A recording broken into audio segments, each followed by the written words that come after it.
Olá, tudo bem com vocês? Estamos de volta para o nosso penúltimo vídeo da nossa série de estudos Confissão de Pecados. E hoje trataremos de um assunto bem delicado, falando sobre as consequências do pecado. Você sabia que o pecado pode trazer consequências graves para a nossa vida, até mesmo enfermidades, mesmo você sendo cristão? Pois é, esse assunto ele é bem delicado e eu preciso ser o mais didático possível para não deixar nenhuma dúvida na sua cabeça. Então eu preciso que você fique comigo até o final. Então corre, pega a sua Bíblia, seu caderninho de anotação e bora pro estudo.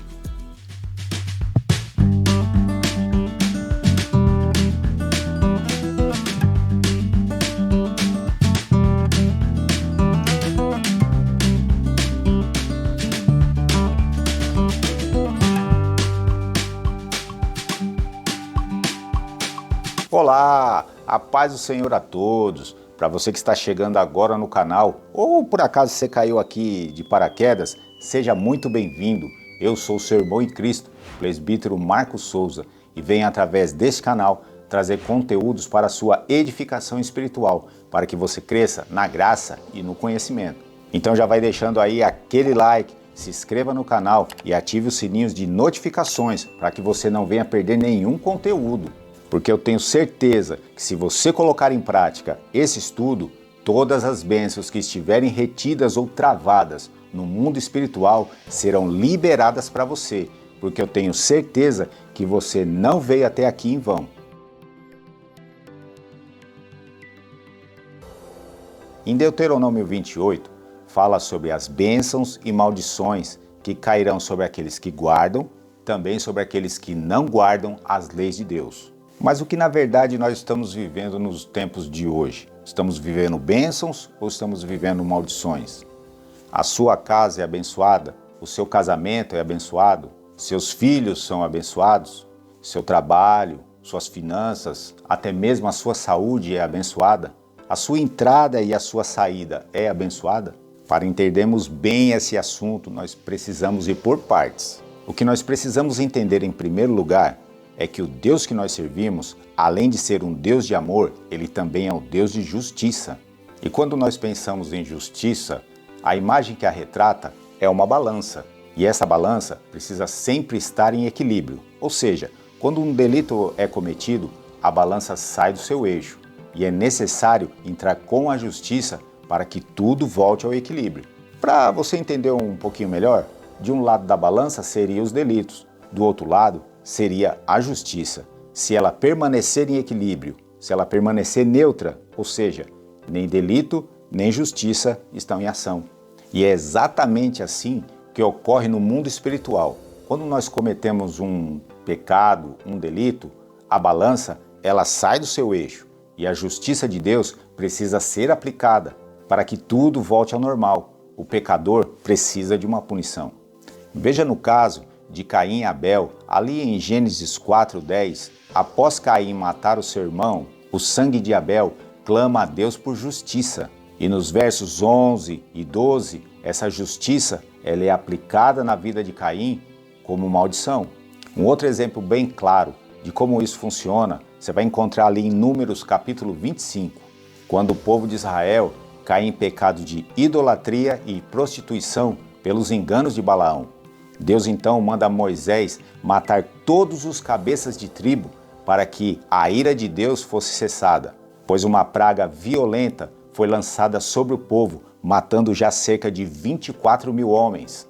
E mesmo com tudo aquilo acontecendo, um israelita ele resolve pegar uma midianita e levar para debaixo da sua tenda, debaixo do nariz de todo mundo. E Finéias, neto de Arão, ficou indignado com a atitude daquele homem. Então ele pega uma lança e transpassa homem e mulher, matando os dois de uma só vez. E a praga foi cessada imediatamente, porque Finéias fez justiça, desviando a ira de Deus de sobre o povo. A balança voltou ao equilíbrio. E o que dizer sobre o rei Beltesazar, o rei da Babilônia, que resolveu fazer um banquete ali no seu palácio com os seus amigos, e ele mandou trazer todas as taças que haviam sido retiradas do templo de Jerusalém, as taças sagradas do Senhor. Você vai encontrar isso ali em Daniel, capítulo 5. E aquelas taças eram sagradas, nenhuma pessoa podia tocá-las, somente os sacerdotes. E de repente, em meio àquela festa, uma mão aparece e escreve na parede: Mene, Mene, Tekel e Parsim. O rei se perturbou com aquilo, mandou chamar todos os sábios, ninguém conseguia interpretar aquela frase. Até que Daniel é convocado e ele dá a interpretação ao rei. Mene, contou Deus o teu reino e o acabou. Tekel, foste pesado na balança e foste achado em falta. Teres, dividido foi o teu reino e dado aos medos e aos persas. Veja aí a justiça sendo aplicada sobre o pecado, e naquela mesma noite da interpretação, esse rei foi morto. E o que dizer sobre o rei Herodes, ali em Atos 12, 23, que morreu comido de vermes porque ele tomou para si as glórias que pertenciam a Deus.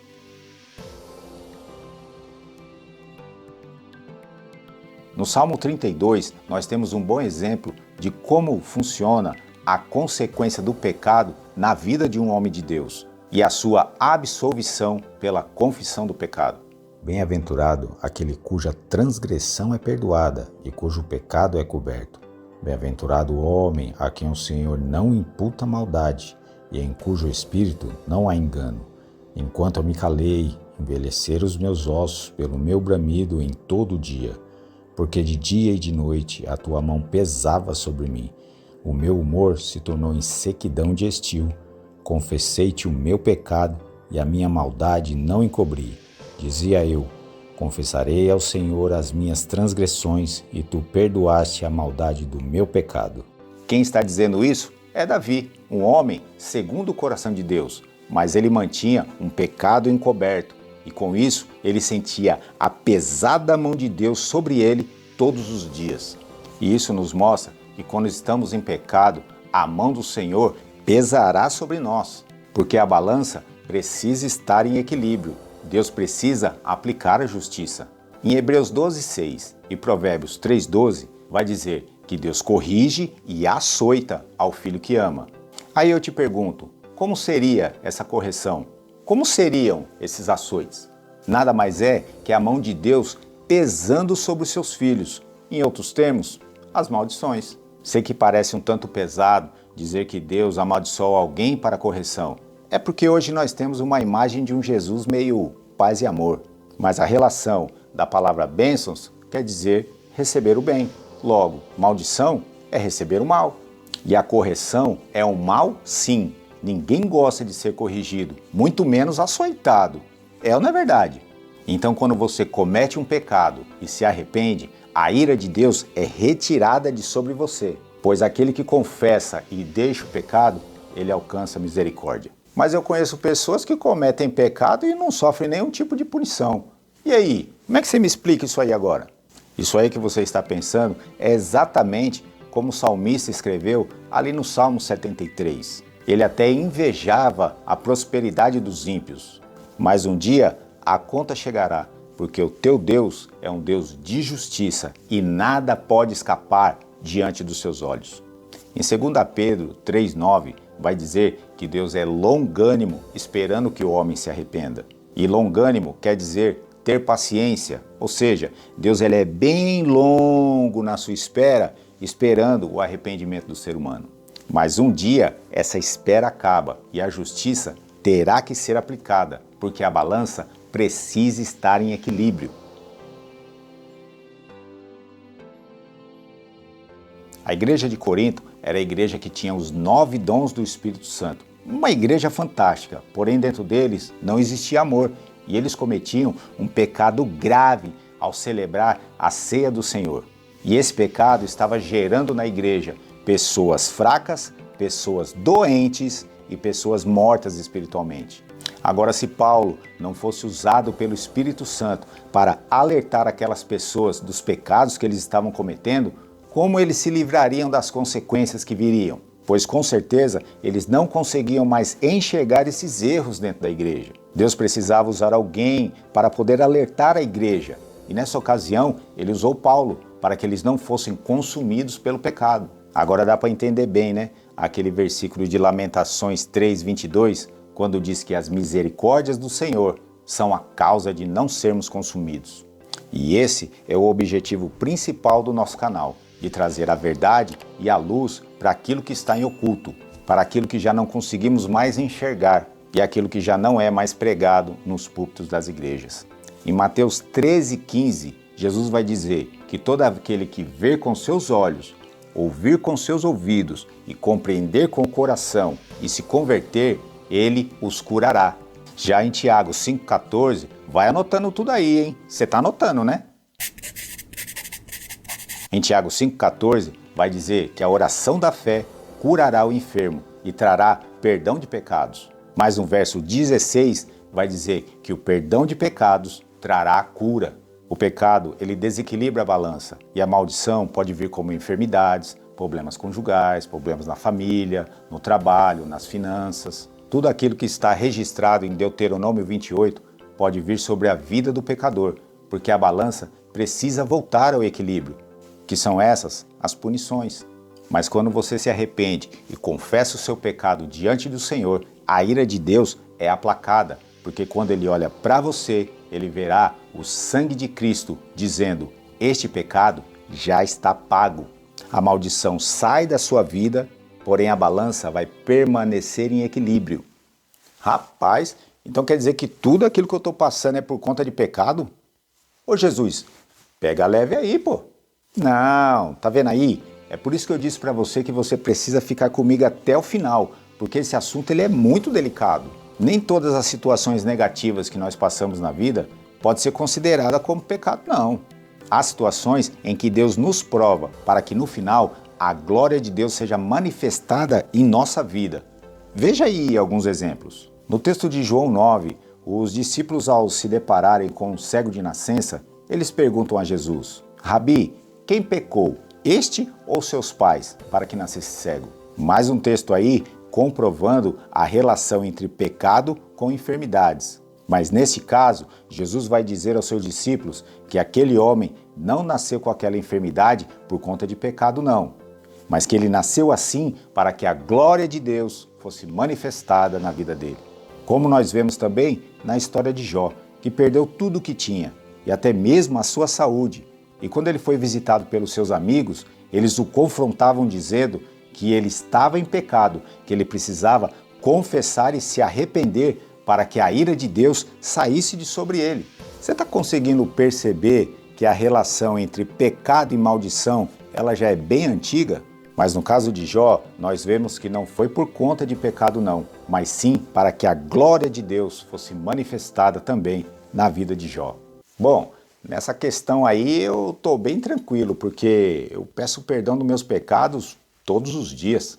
Pois esse é o problema. Se na sua oração você simplesmente diz: Senhor, perdoa os meus pecados, e não aponta qual é o seu pecado, não tem efeito nenhum. Você permanece com o pecado. Não? Como assim? Então quer dizer que eu orei a vida inteira errado? A Bíblia nos orienta que nós devemos nos arrepender e confessar os nossos pecados para poder receber perdão. Para você que nos acompanha desde o início do nosso estudo, você já tem a resposta. Mas para você que chegou agora e você está meio perdido aí, não se preocupa não. Eu vou deixar no card aqui, ó, o primeiro vídeo dessa série. Mas não sai daí agora não. Espera aí, nós temos muito o que conversar. Confessar significa reconhecer aonde foi que você errou. Então eu te pergunto, qual pecado você cometeu hoje para você poder estar pedindo perdão? E o pecado que você cometeu ontem, qual foi? Eu não estou muito bem lembrado não, mas Deus sabe de todos eles. E a semana passada, qual foi o seu pecado? Rapaz, eu não estou lembrando de nenhum pecado não. Eu estou achando que ultimamente eu não ando pecando não, hein?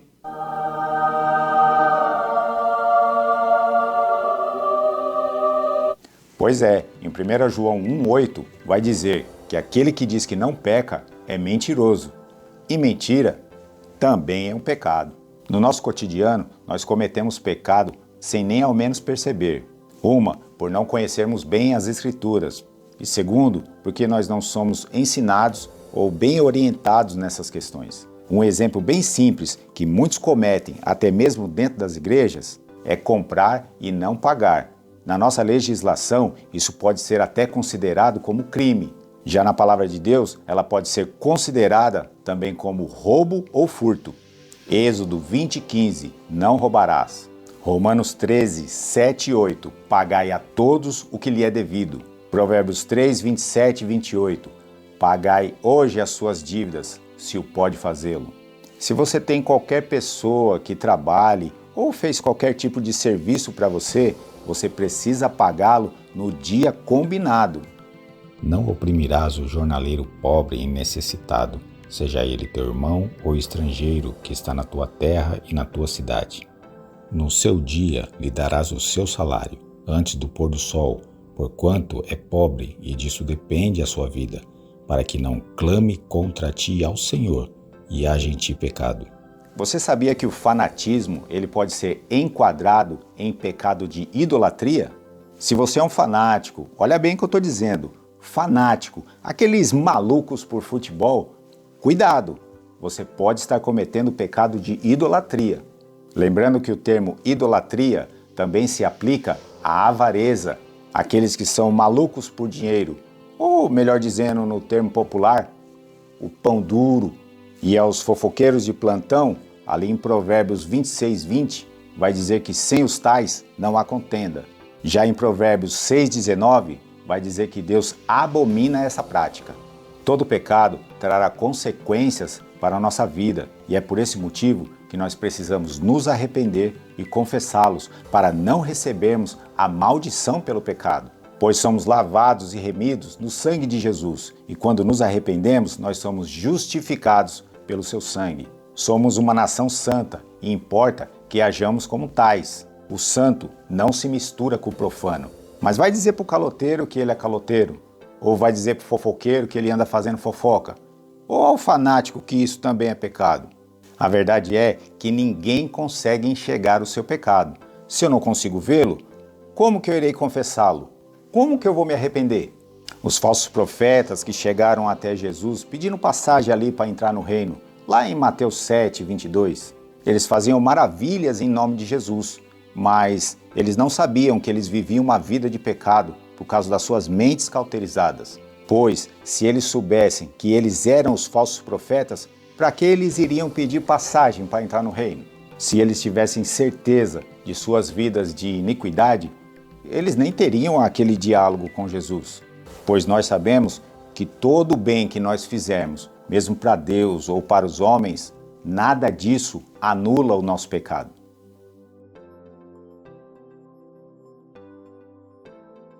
O problema é que nós vivemos hoje um tempo em que a graça de Deus se tornou uma hipergraça. Hoje o sujeito aceita Cristo como seu Salvador, mas permanece vivendo a mesma vida que ele levava antes. Não existe mudança nenhuma, ele não consegue se deixar ser transformado pelo Espírito Santo. Acham que já estão limpos e que podem viver a vida que bem entendem, sem se preocupar, pois afinal de contas, Jesus já pagou o preço por todos os nossos pecados. Não é mesmo?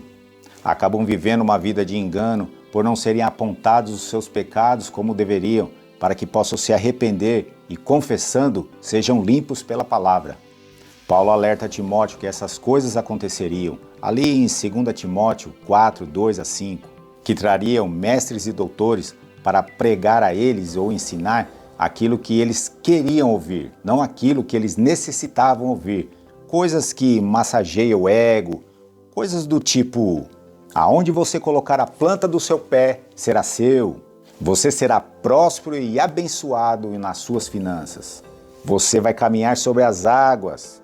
Todas as bênçãos que estão retidas no mundo espiritual serão liberadas na sua vida hoje. Oh, glória a Deus, aleluia! É ou não é desse jeito aí? E o objetivo principal do nosso estudo é realmente esse, poder destravar tudo aquilo que estiver retido no mundo espiritual para a sua vida. Então não adianta nada fazer campanhas de oração, jejuns, penitência, ter pensamento positivo, consultar profetas e tantas outras coisas, se talvez o real motivo dessas retenções pode ser você mesmo. Esta hipergraça que vivemos hoje, infelizmente, tem colocado na mente do cristão que tudo já está pago pelo sacrifício de Jesus. E a cruz de Cristo passa a ser um passe livre para o pecado, pois afinal de contas, tudo já está pago. Mas a ideia da cruz nunca foi nos liberar para o pecado, mas sim nos libertar do pecado para termos uma vida de santidade. A palavra diz: sede santo, porque eu sou santo. Como o próprio Senhor Jesus disse: se pois o Filho vos libertar, verdadeiramente sereis livres. Mas livres do quê? Livres do pecado e da morte. O pecado já não terá efeito mais nenhum sobre a minha vida. Pois mesmo que eu peque, eu me arrependerei e confessarei o meu pecado e receberei o perdão. A balança sempre estará em equilíbrio na minha vida. E dessa forma você viverá literalmente as bênçãos de Deuteronômio 28. Veja que ao longo de todo o nosso estudo, nós estamos trazendo exemplos bem simples de pecado, coisas que podem acontecer tranquilamente no nosso cotidiano, mas nós não damos nenhuma importância a isso. Achamos que isso não faz sentido e que Deus nem está se preocupando com esses pequenos delitos. Porém, uma série de pequenos delitos trará uma multidão de problemas. E para nós que somos cristãos, a coisa é tão simples, basta se arrepender e confessar. Mas para o ímpio, a coisa fica bem séria. Palavras e estudo como esse, falando sobre pecado, sabemos que não agrada a ninguém, porque infelizmente o nicho que agrada as pessoas hoje é falar de bênçãos. Isso é o que traz sucesso, isso é o que dá muitos likes, isso é o que faz com que a agenda do pregador seja cheia. Na verdade, é aquilo que as pessoas querem ouvir, não aquilo que eles precisam ouvir. Portanto, se ouvires hoje a voz do Espírito Santo, não endureçais o vosso coração. E assim, nós encerramos mais uma parte do nosso estudo. E eu espero de coração ter poder ajudado a você trazer luz a questões obscuras como esta.